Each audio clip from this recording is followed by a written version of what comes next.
கடந்த 3 நாளாக நம்ம வேற வேற சென்னையில் பார்த்துட்டு இருக்கோம்.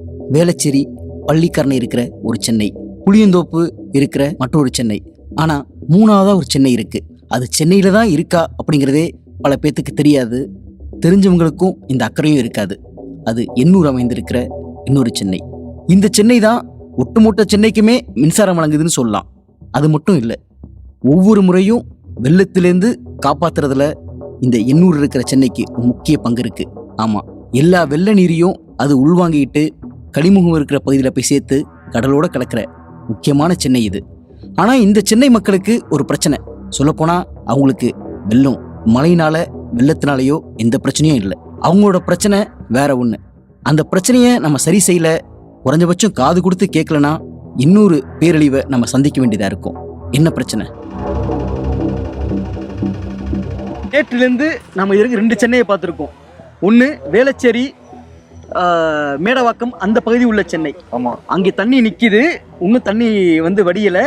ஆனால் அங்கே ஒரு உதவியாவது கிடைச்சிட்டு இருக்கு. இப்போ நம்ம வரப்போ ஹெலிகாப்டர் வந்து சொன்னாங்க. ஆமாம். இன்னொரு சென்னை வட சென்னை, அங்கே இது வரைக்கும் எந்த உதவியும் கிடைக்கல. 3 நாளாக அரசு அதிகாரிகள் யாருமே எங்கேயுமே போகல.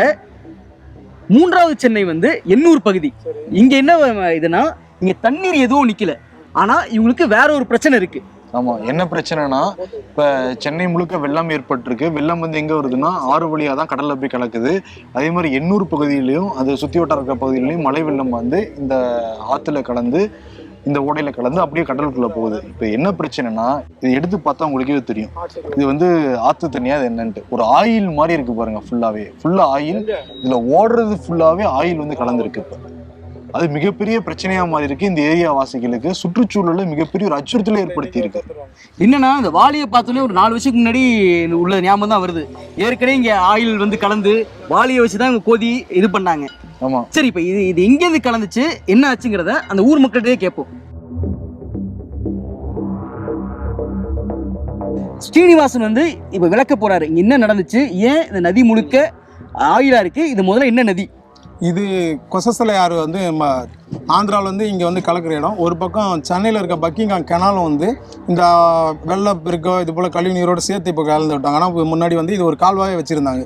இது வெள்ளக்கார பீரியடில் இது சென்னைக்கான இது ஒரு படகு வழித்தடம், பொருட்கள் ஏற்றி போகிற வழித்தடம் இது. அது இல்லாமல் இங்கே மீன்பிடி இந்த எண்ணூர் கடற்கரை உப்பங்கல் ஆறு ரொம்ப பாரம்பரியமாக பல நூறு வருஷங்களாக இங்கே மீன்பிடி தொழில் செய்கிறாங்க இங்கே உள்ள மீனவ மக்கள். இந்த பகுதியை இது வளமாக வச்சுருக்க ஒரு இடம்.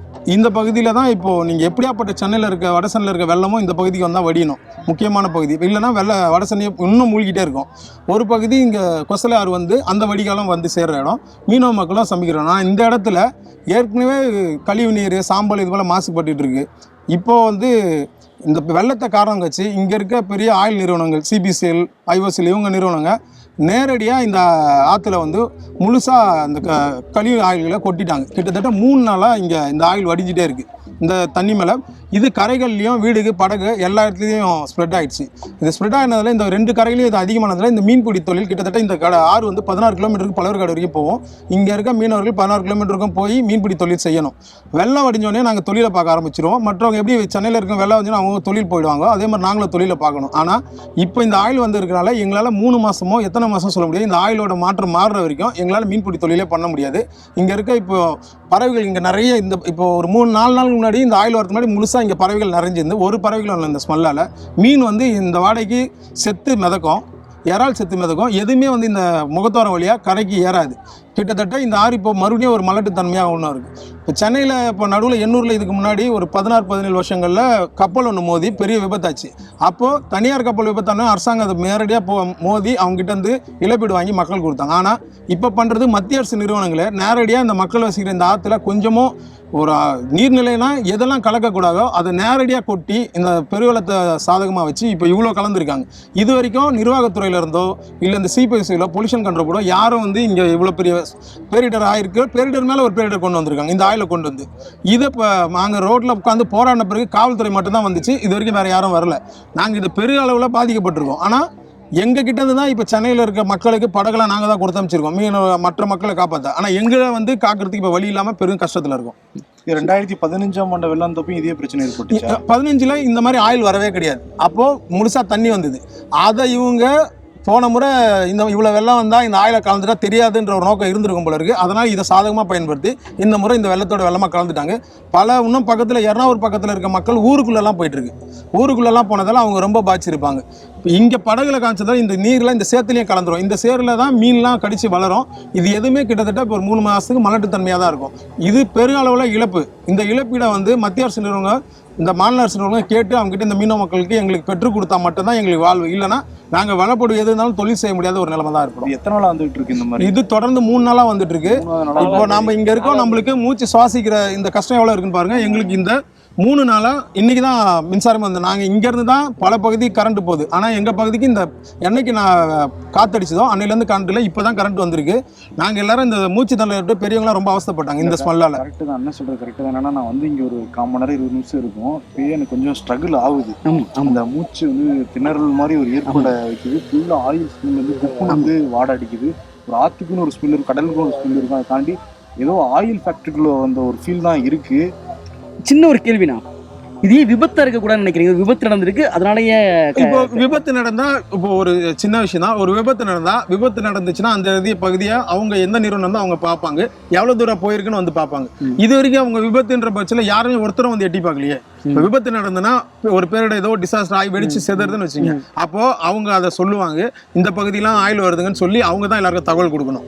ஆனால் இது வரைக்கும் யாருக்கும் தெரிவிக்கவே இல்லை. அது தெரிஞ்சுதான் வந்திருக்கு.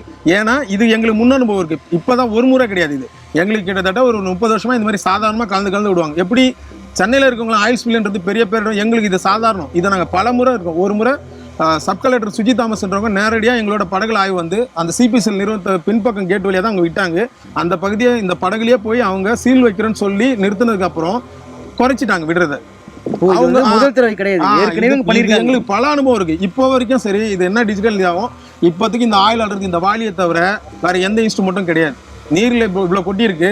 இதுக்கு அவங்க கிட்ட எங்க நீர்ல இருக்கிறது நீங்க எப்படி அகற்றுறீங்கன்னு அவங்களுக்கு ஒரு கேள்வி கேட்டா அந்த கேள்விக்கு எந்த பதிலுமே இருக்காது. 2016-17 இது நடந்தப்பையும் அவங்க வாளியை வச்சுதான். அதே மாதிரி இப்போதுக்கும் நாங்க இப்போ ஏன் இதை வாழ்றோம், எங்க படகு எங்க ஆளுங்க மேல நிறைய பேர் மேல ஸ்ப்ரெட் ஆயிடுச்சு. ஊருள்ள தொடர்ந்து மூச்சு தள்ள இருக்கு. இந்த காத்து இந்த பக்கம் மாறினா கொஞ்சம் குறையும். இந்த ஸ்மெல்லில் குழந்தைங்கள்லாம் சளி இருக்கிற இந்த டைம்ல ரொம்ப மூச்சு தள்ளலா இருக்கு. என்னன்னா நம்ம வீட்டுல தண்ணி கொட்டி லைட்டா ஆயில் பட்டோம்னா எப்படி இருக்கும் அந்த தண்ணி மேல. இப்போ இந்த ஆறு முழுக்க அப்படிதான் இருக்கு. ஒரு மாதிரி முழுக்க அப்படிதான் இருக்கு. உங்களுக்கு நான் இது பண்ணியே காமிக்கிறேன்.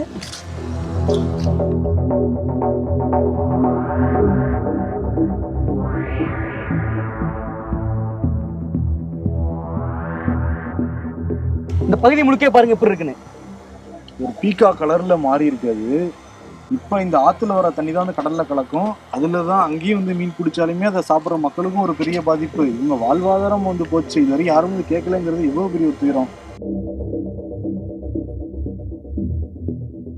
இங்க முக்கியமா இப்ப மீனவர் மனுஷங்களை மட்டும் பாக்குறோம். இது ஒரு உணவு சங்கிலி மாதிரி. இந்த பகுதியில் இந்த சேரு ஒரு நல்ல களிமண் சேரு, அதில் இருக்க சின்ன சின்ன தாவரங்கள் தான் மீன் அதை கடித்து சாப்பிடும். அந்த மீனை பறவைகள் சாப்பிடும். பறவைகள் இந்த மீன்களை தான் இங்கே தான் நிறைய பழவேற்காடு எண்ணூரில் தான் இந்த சீசனில் நிறைய தங்குமிடும். இது போகுது, இதை சாப்பிட்ற மனுஷனுக்கு பாதிக்கும். இது மறுபடியும் இது மாற்றம் ஆகணும்னா எந்த வழியுமே கிடையாது. எப்பவுமே வெள்ளம் வந்ததுன்னா ஒரு அளவில் ஒன்று குறைஞ்சபட்சம் நீர்நிலை நல்லா தண்ணி ஏறும். ரெண்டாவது வெள்ளம் படிஞ்சுன்னா மக்கள் கொஞ்சம் சீக்கிரத்தில் பாதிப்போம். ஆனால் இந்த ஆயிலோட தண்ணி ஏறிச்சுன்னா நீங்கள் இந்த பகுதியில் எங்கெல்லாம் ஒரு ஒட்டு கரையில் ஏறுதோ அங்கெல்லாம் நம்ம 1 மாதத்துக்கு 2 மாதத்துக்கு இந்த கிருஷ்ணா ஸ்மெல் அடிக்கும். சரி, முக்கியமானது என்னன்னா, நம்ம பள்ளிக்கரணை சதுப்பு நிலங்களை பால் அடைச்சி தான் வேளச்சேரி இந்த வெள்ளங்களுக்கு காரணம்னு சூழ்நிலை சொல்கிறாங்க. இப்போ அடுத்து இந்த பகுதியை நம்ம காலி பண்ணிட்டோம்னா இதோட முடிய போகிறதில்லை. இங்கே பழவேற்காடு வரைக்கும் அடுத்து பிரச்சனையா இருக்க போகுது. அதான் சொல்ல வரீங்க? இது பெரிய பிரச்சனை, சின்னதில்லை. இப்போ இது தொடர்ந்து இப்படியே கழிவு நீரும் ஆயிலும் வந்துட்டு இருக்கு. இந்த பகுதியை இருக்கிறதால பாதி வட சென்னையிலேருந்து தென் சென்னை பாதி பகுதி இந்த பக்கம் தான் வடிஞ்சாகணும். இப்போ இதை காப்பாற்றாம இதை அடைச்சிட்டா இதே ஒரு நிலைமை இருந்தால் மக்களுக்கு எல்லாருக்கும் கோவம் தான் வரும். ஏன்னா இந்த பகுதியை நீங்கள் முகத்தோர வழியாக தான் போய் மீன்கள்லாம் இனப்பெருக்கம் ஏறணும். அது இப்போ இந்த ஆயில் போனதுனால எந்த மீனுமே ஒரு முறை இதோட வாடப்பட்டதுன்னா திரும்ப வராது, செத்து மிதக்கும் இல்லை திரும்பிடும். அது ஒரு முறை வந்துச்சுன்னா அடுத்தடுத்து அது கிட்டத்தட்ட அது மாறுறதுக்கு எப்போ மாறுதோ இயற்கையாக மாறினாதான் இது கடல்லேருந்து ஆறுக்கு ஏறும்.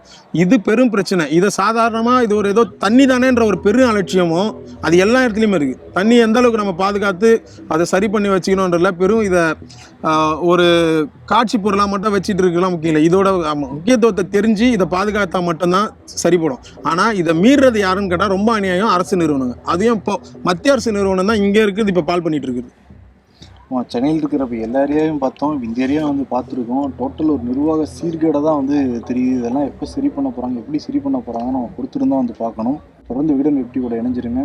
ரொம்ப நன்றி. நன்றி.